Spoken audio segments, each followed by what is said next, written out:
I have been an iPhone user for as long as they've sold iPhones, and for all intents and purposes, I am an Apple fanboy. But the iPhone 15, I couldn't even bring myself to review because, well, there's just nothing new to talk about. And actually, this year, Pixel may have finally made a phone that can actually compete and even beat the iPhone in many cases. So what does the Pixel 8 and the Pixel 8 Pro have to offer over an iPhone? What flagship features can we expect? Well, the first is a voice assistant that is actually useful and actually works. Now, the Pixel still has far better voice transcription than any iPhone I've ever used. Like, send messages without having to repeat yourself. You can send the message by just saying send.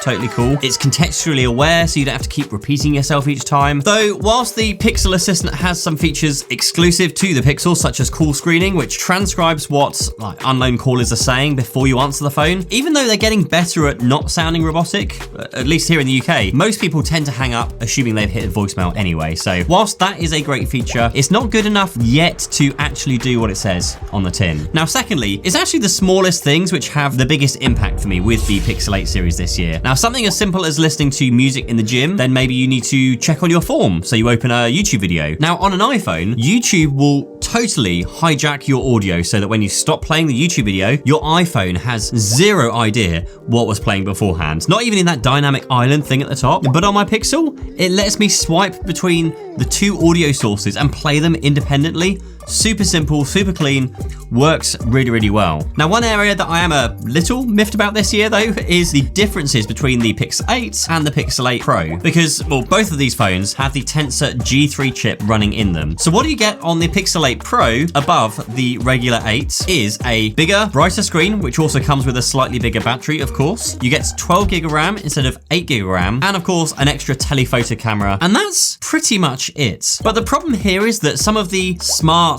AI type features, even the Pro camera mode, are all locked to the Pixel 8 Pro only, even though there's the same chip in both of them. I kind of get why you need a reason to go for the Pro, of course, but what this means to most people, most consumers, and that's not those who are like super interested in these tech specs and comparisons and things, what that means is that the regular Pixel 8 will be the obvious choice for, well, most people. But one of the biggest challenges for most people when they want to switch from an iPhone is what to do with that word, the ecosystem. Now, I've said this quite a few times now. This definitely isn't my first rodeo, so I will keep it simple. FaceTime can be replaced with video calls over things like WhatsApp, Facebook Messenger, or any other messaging app that supports video calls. iMessage, I would highly recommend you audit who actually messages you on iMessage still. I realized that most of my conversations were actually happening already outside of iMessage. Again, like WhatsApp, Messenger, Discord, even Twitter. It is literally only my wife who messages me on iMessage, so that's a very, very easy swap there. Not the wife, the messaging system. Now, for photos, Google Photos works so well, just as well as Apple Photos, even better than Apple Photos, and the whole ecosystem. And you can even then install Google Photos on your iPhone to then sync your whole iPhone library over to Google, which again makes things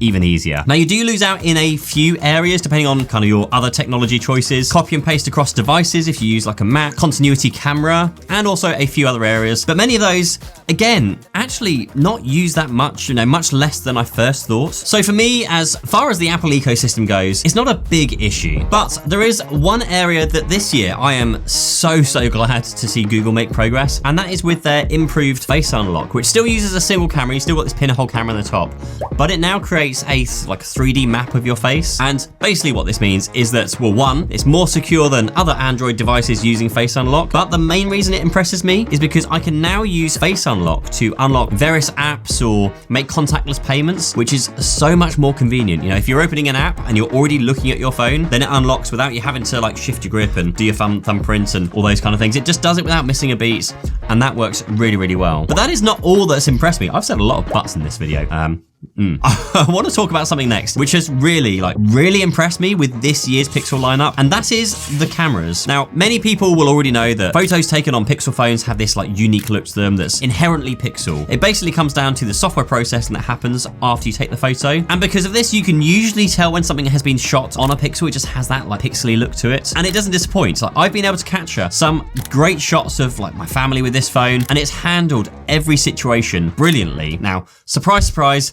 Pixels have good cameras, like who'd have thought? But that's not what I'm talking about. Well, not completely. Now, I recently put out a video where we took 4 of the flagship phones on this like nighttime photography trip, Pixel 8 included, and the Pixel absolutely blew me away with how well it performs. It won so many of the rounds. Like heck, it even beat out the S23 Ultra on the zoom tests in low light, which is just nuts considering the Pixel has a 5x telephoto and the S23 Ultra has a 10x telephoto lens. But the area that really surprised me was the video tests, where it actually beats the iPhone, the S23 Ultra, and the Xiaomi 13T Pro at night. Like the video quality in daylight is by far the best I've seen from a Pixel before, but the nighttime performance has been incredible with this phone. And if you're anything like me, I was so confident that the iPhone, who, you know, out of all the comparisons I've made, like everyone else has made, I was confident the iPhone would always win out when it comes to video. But now I'm really not sure that's the case anymore. With one exception. Like for some strange reason, the Pixel does tend to miss edge detection an awful lot in low lights, but during the daytime with a lot of light, it is excellent. And considering we're kind of at the stage now where cameras are pretty much great on any phone, they're really good. The fact I've noticed the improvements to the Pixel camera system absolutely speaks volumes about how good the cameras are on, well, both of these phones nowadays. And then of course you get all of the smart features built into, again, take it or leave it. Some people will use this a lot. Some people won't ever use it because they're just kind of a point and shoot kind of person. You get Magic Eraser, which was last year's feature to just scrub out anyone or anything in the photo you don't want. This year you can now also reposition objects in the image and even use AI. Is it? I guess like everything's AI nowadays. But you can swap out the sky and it will generate a few options for you to choose from. So if you have a shot like this, perhaps where the sky is blown out, you can find a good alternative option. And now the option to literally swap people's faces when taking group shots to avoid that like inevitable situation when someone isn't looking the camera or blinks. It is a great one if you have kids and you just can never get that shot of like everyone looking the right way.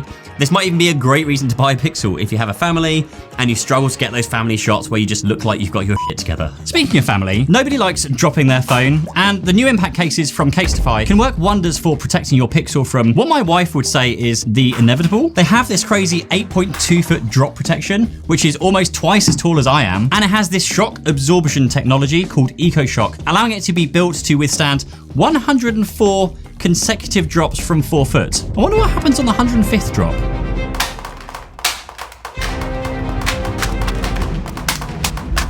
Now, all of their cases have a raised bezel to protect the screen as well. They're also made from 65% recycled and plant-based materials, and they do all of this without impacting the ability to wirelessly charge on the back as well.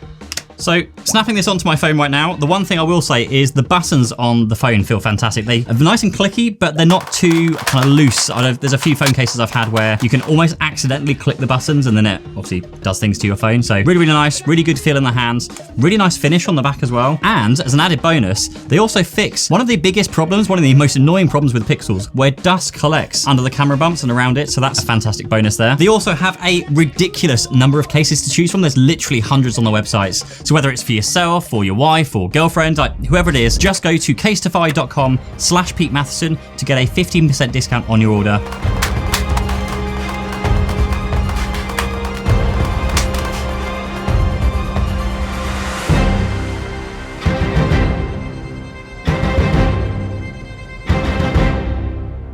Well, that was a bit anticlimactic.